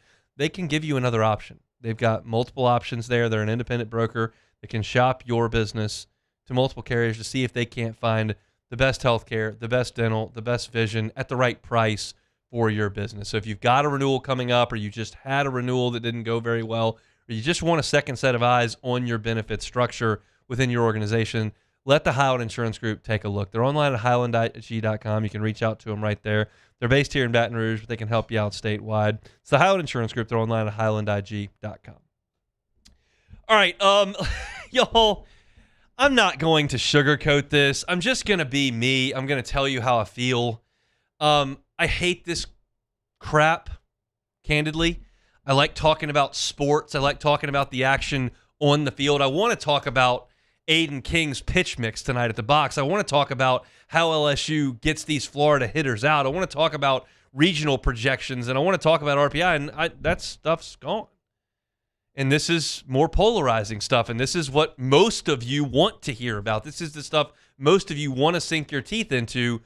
It's just not in my DNA. But Verge Osbury talked to USA Today, and I'll tell you what he said, and I'll give you my thoughts on it, because this will be the most polarizing LSU topic today. This will get more attention than anything LSU does at the box tonight. And that's just the way this world goes round. But here's Verge Osbury to Blake Topmeyer of USA Today. He's talking about Lane Kiffin here when he says he's not one who will say, okay, I don't want people to contact me. I don't want people to touch me. I don't want people to be around me. That's who we had. That's why we got what we got. There was no feel. There was no connection between LSU football program, the coach, and the fans. So that's suggesting that Lane Kiffin is an open book. He's able to reach people and connect with people, and Brian Kelly couldn't. That's what Verge Osbury is saying. And Verge Osbury knows a lot better than me. He knows a lot better than me. He played football at LSU. He's worked at LSU for 3 decades. He's got a personal relationship with Brian Kelly. He's got a personal relationship with Lane Kiffin. He's in that facility every day. He knows a lot better than me. My gut tells me, this is my gut, and I just told you that Verge Osbury knows a lot better than me. My gut tells me that Brian Kelly did his part to create some of these questions, and that they've been exacerbated over time. That's what my gut tells me. Because when I see the internet ablaze that Brian Kelly's playing 200 rounds of golf a year, and I'm very confident in the people that I'm talking to that he did not, that makes me roll my eyes. When he's talking, Brian Kelly said this, I was getting drunk in my office, and I'm talking about he was drinking all, like, I think the guy had some wine, probably had some cocktails. Not the first or the last football, basketball, baseball, track, tennis, golf head coach to have a little bit of alcohol. I don't know how good his relationship was with former players. There are 2 that do the morning show here every day. They can tell you better than I can. But when LSU was awesome right out of the gate and beat Bama, I didn't hear that Brian Kelly had closed the doors to all the players. And when Jaden Daniels won the Heisman, it was Matt House's fault that they weren't any good. And like now that he's been fired, it just feels like the house is caving in. I am not here to tell you that Brian Kelly did everything right at LSU. He did not. He didn't. I'm also not here to tell you that he was drunk every day, played 200 rounds of golf, and didn't talk to a single booster the whole time he was here. As far as I know, they spent like $20 million on the football roster last year. He had to have been involved in some sort of booster relations. None?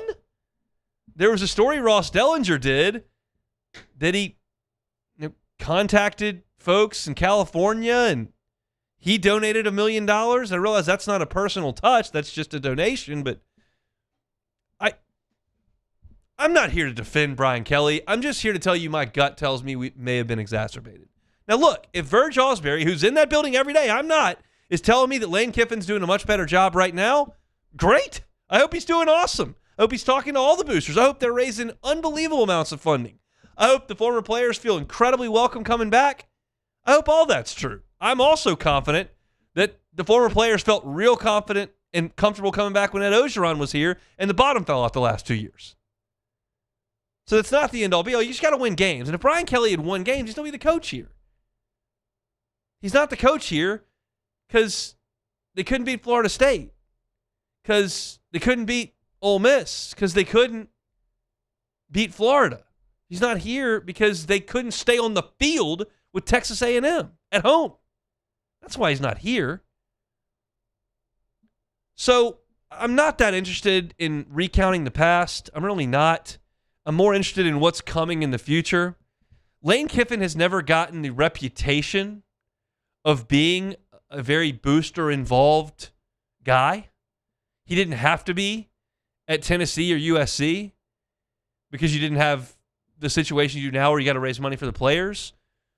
Ole Miss certainly raised a ton of money while he was there. I think a lot of folks believe Walker Jones running that collective had a lot to do with that, and Kiffin did a lot with evaluations of finding Keywan Lacey and finding Trinidad Chambliss and finding Trey Harris and getting those great defensive players that they brought in with Trey Amos and with principally Uman Mielen, and like he did a great job of that. I've never known his reputation to be a guy that's at all the cocktail parties and that's rubbing elbows with all the boosters and really beating the streets to raise the money. Now, I have no question about his work ethic in recruiting. None. I watched it in the portal. He's flying all over the place. Levitt leaves, he flies, goes to see him in Knoxville. Seton leaves to go to Atlanta, he's there. I have no questions about that whatsoever. But the thing with the boosters, that would be a new thing for Lane Kiffin. And look, Lane Kiffin would not be the first guy to get a dream-ish job, certainly when he feels at the pinnacle of the sport, one that's above the one he just left at Ole Miss. He believes that. Whether the people in Oxford do, or whether the people in Chicago or L.A. do, or whether people in Birmingham do or Baton Rouge do, that Lane Kiffin believes LSU's a better job than Ole Miss. That's why he left. He would not be the first guy to feel like he had reached the top of his profession and feel like, hey, this is my chance. Let's freaking go. And kick it into a gear he had never thrown it into before. That would not be something new. Now, you want to turn that back on Brian Kelly and say, well, he got to a spot where he got so much money, he didn't care anymore. That may be true. I just don't know. I'm not willing to sit here and do the show where I completely cast aspersions on Brian Kelly start to finish when I don't know those details. I'm not in his office. I'm not monitoring his phone calls. I'm not looking in his Tumblr cup. I'm not on the golf course. I don't know. I'm not going to trash the guy. It's an easy show to do. I promise I could do it. I promise you I could do it. This guy cashed a check, came in here, didn't care, didn't try, hired Matt House. That guy stinks. Wasn't at practice, played golf all the time, was over in Destin on the boat drinking red wine. This guy didn't care at all. He cashed out on $100 million. He did not give a rip about LSU. He didn't. I promise I can do the show. I have that. I have that club in the bag. I choose to let mothballs grow on the club. I think that's a ridiculous way to do a show when you don't really know. Now, if you were there and you know, fire away. I'm not doing it. I'm here to talk about Lane Kiffin, and I'm more interested not in Verge Osbury saying that Brian Kelly wasn't involved in alumni relations and former player relations. I'm more inclined to talk about Verge Osbury and Lane Kiffin and his alumni relations and his former player relations. And what I'm more interested in is Lane Kiffin winning some football games and beating Clemson and recruiting and locking down guys in the state and making that stuff happen. It all is part of the job. And I'm not there to monitor it every single time. I can tell you explicitly about Lane Kiffin's first drives over a 12-game season. I can tell you about his recruiting classes based on national ranking. I can tell you what his season was in terms of success or failure based on wins and losses. Stuff that goes on behind closed doors, I'm not here to rant and rave about. Verge gives the quote. I'm not here to call him a liar at all. I'm just here to tell you that I don't know. Verge, and I told you at the top of the segment, he knows better than me. I'm more interested in the future of LSU's football program as opposed to the recent past. I'm hopeful about the future of the LSU football program. I think they hired a really good coach that's going to win a lot of games. Hopefully, he's taking things extremely seriously with alumni relations. He welcomes former players. And look, you'll hear about it on this channel. You'll hear about it on my pre- and post-game show on the network this fall with Marlon and Brandon. Those guys know. I can piggyback off of them. But I just don't love the off-the-field gossip nonsense. And I, again, don't see a ton of benefit in that quote there from Verge. It's his department. He can do whatever he wants. I didn't think Lane Kiffin should have gone on Vanity Fair. I realize I'm in the business of commenting on this, and these guys are feeding me content while my baseball team's been driven off a cliff here. But I don't love it. It's just not my favorite thing. Never will be. Let's come back and close it out next. The Hunt Palmer Show. First American Bank and Trust. First American Bank and Trust, FABT.com, FABT.com. They're giving away 500 flags. 500 flags at First American Bank and Trust coming up on Saturday. You'll know Memorial Day is right around the corner, and First American Bank and Trust wants this part of the world that they're so proud of to be as patriotic as possible. So that's why they're hosting their Let Freedom Fly event coming up next Wednesday. Sorry, I said Saturday. Next Wednesday, May the 20th, 7 a.m., First American Bank and Trust, downtown in Dutchtown. They're giving away 500 American flags completely free. Just go by and see them right here before Memorial Day. If you want one of those awesome 3x5 full-size flags, that is a mouthful. 3x5 full-size flags. Go by and see them in Dutchtown. First American Bank and Trust, May 20th, 7 a.m. It's their Let Freedom Fly event. They're online at FABT.com. Hi, this is Beth Serena. Welcome to my pool.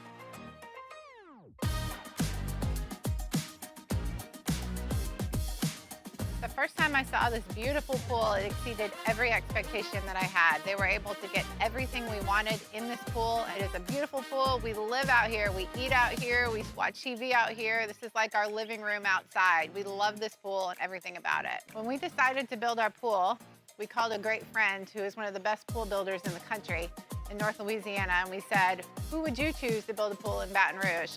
And without a hesitation, he told us Russell Pools. He said their history, tradition of great builds, great pools was unmatched. So of course, who did we call? Russell Pools. The advice I would give to anyone looking to build a pool is first call Russell Pools. They'll do an incredible job. It'll be incredibly organized. It'll be time efficient. And you will have your pool in no time.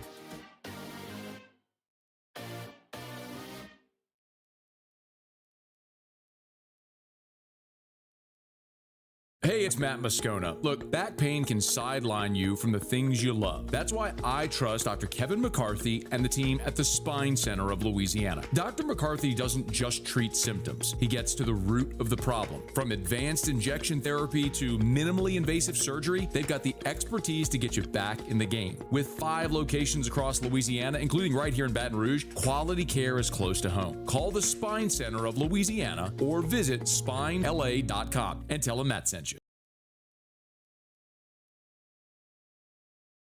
After a decade of working in private duty nursing, I know how hard it can be to find compassionate care for the ones that you love the most. So I started Decision Critical, a premier concierge nursing agency, so we can take care of you wherever you are. Our highly skilled nurses provide exceptional care from the comfort of your own home with personalized packages for short-term, long-term, or even around-the-clock care. Visit us at decisioncriticalbr.com and give us a call today to get started.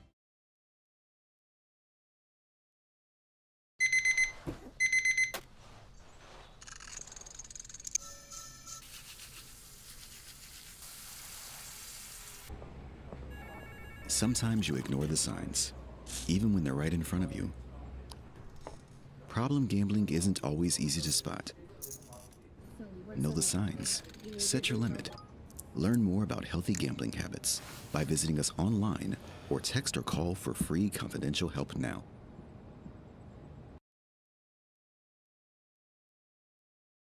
ED, low T, or simply seeking to optimize your health and performance? Goodwood Men's Sexual Wellness offers a range of discreet services to address your specific needs. We empower men to reclaim their health. This is the Hunt Palmer Show, brought to you by Sagrera Farms.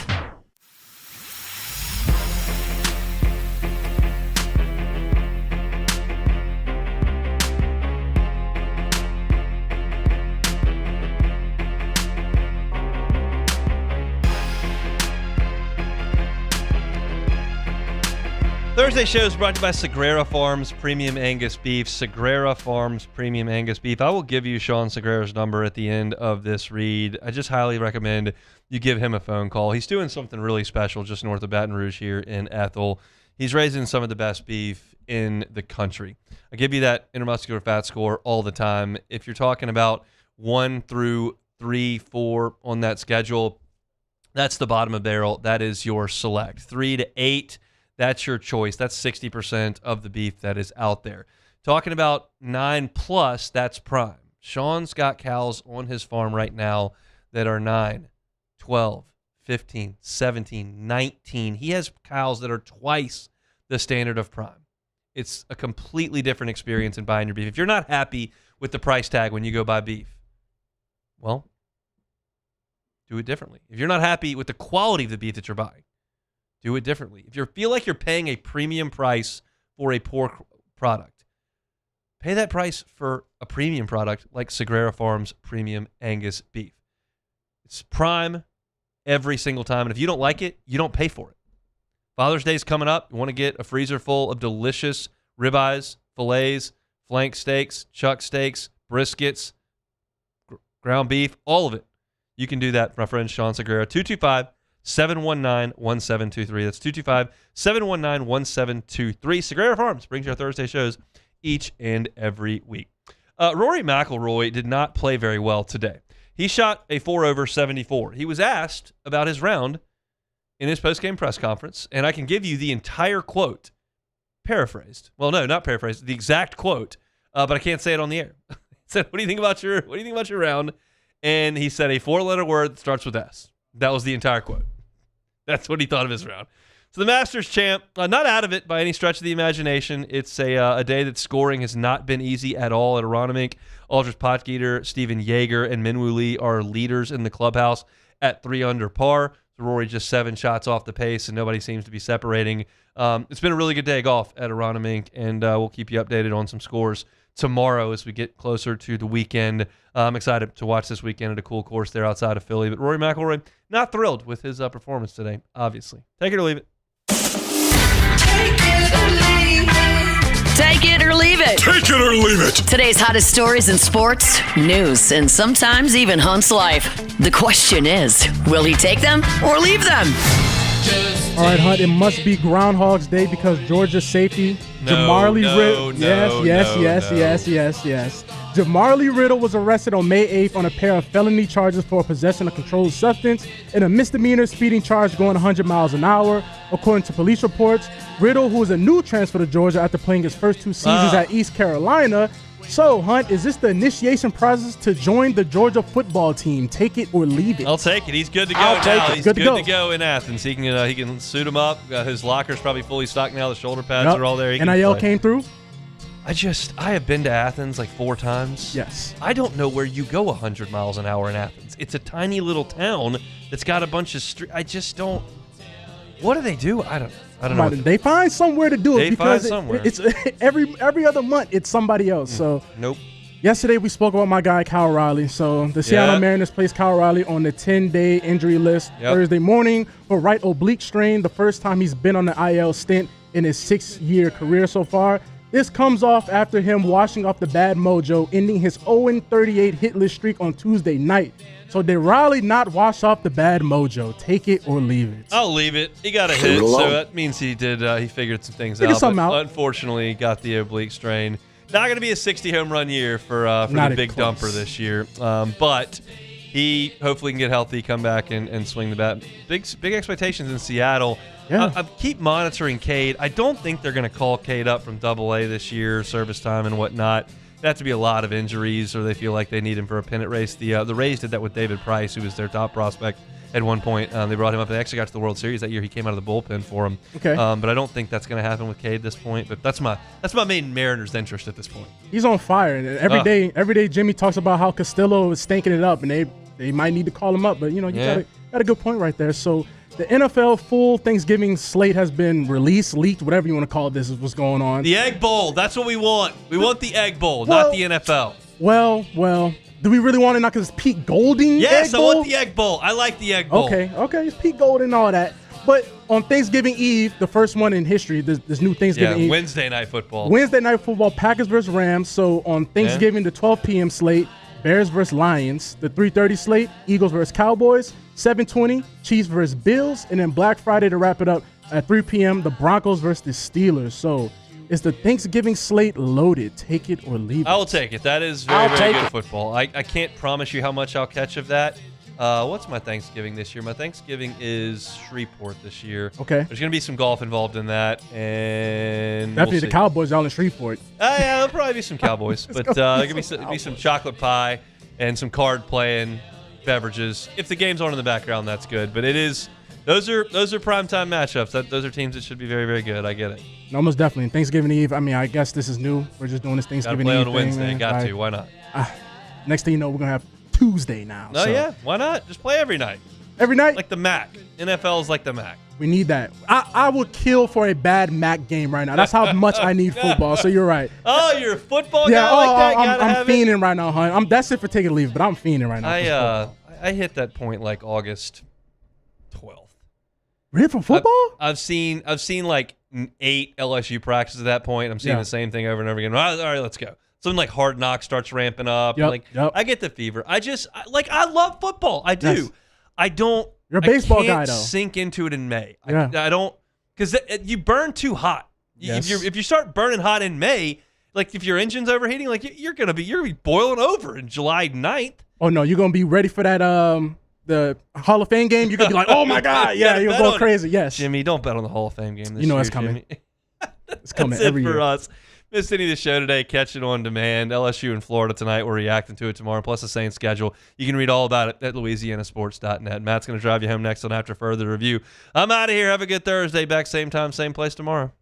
The Hunt Palmer Show. Fabry Chevrolet GMC, FabryChevrolet.com, FabryChevrolet.com. They've got great new vehicles. I tell you about that all the time. On the Chevy side, they've got the Chevy Silverados, they've got your Tahoes, they've got your Suburbans. On the GM side, they got Sierras, Yukons, Denali's. Like, they've got a lot of new cars.